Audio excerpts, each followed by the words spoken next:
కొండా సురేఖ గారు సమంతకి అపాలజీ చెప్పడం అనేది అంతకన్నా స్టూపిడిటీ అయితే నేను చూడలేదు. ఫస్ట్ ఆఫ్ ఆల్ సమంతని ఎక్కడ అవమానించారు?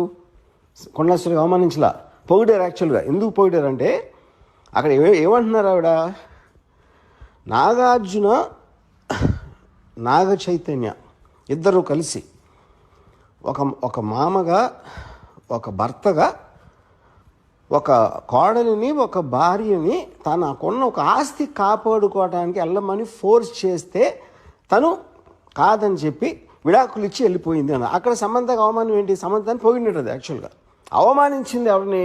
అత్యంత జుగుసంగా అవమానించింది నాగార్జున చైతన్యాన్ని.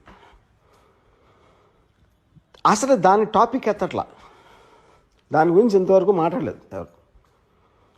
సో ఇప్పుడు ఇలాంటిది చెప్పడం కన్నా అంటే అక్కినేని కుటుంబం అంత ఉన్న హుందాతనం, వాళ్ళకున్న extraordinary reputation, most dignified and reputed, అది ఒకసారి పక్కన పెట్టి ఏ ఇంట్లో అయినా ఒక మామని భర్తని ఇలాంటి ఆరోపణ నేనైతే నా జీవితంలో ఏం లేదు ఇలాంటిది.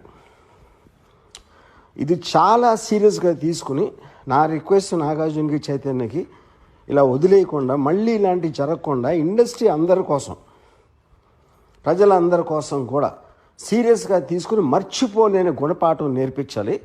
దీనికి తప్పిస్తే మన దగ్గర వేరే మార్గం లేదు. ఇలాంటిది మళ్ళీ జరగకుండా చూడాలి.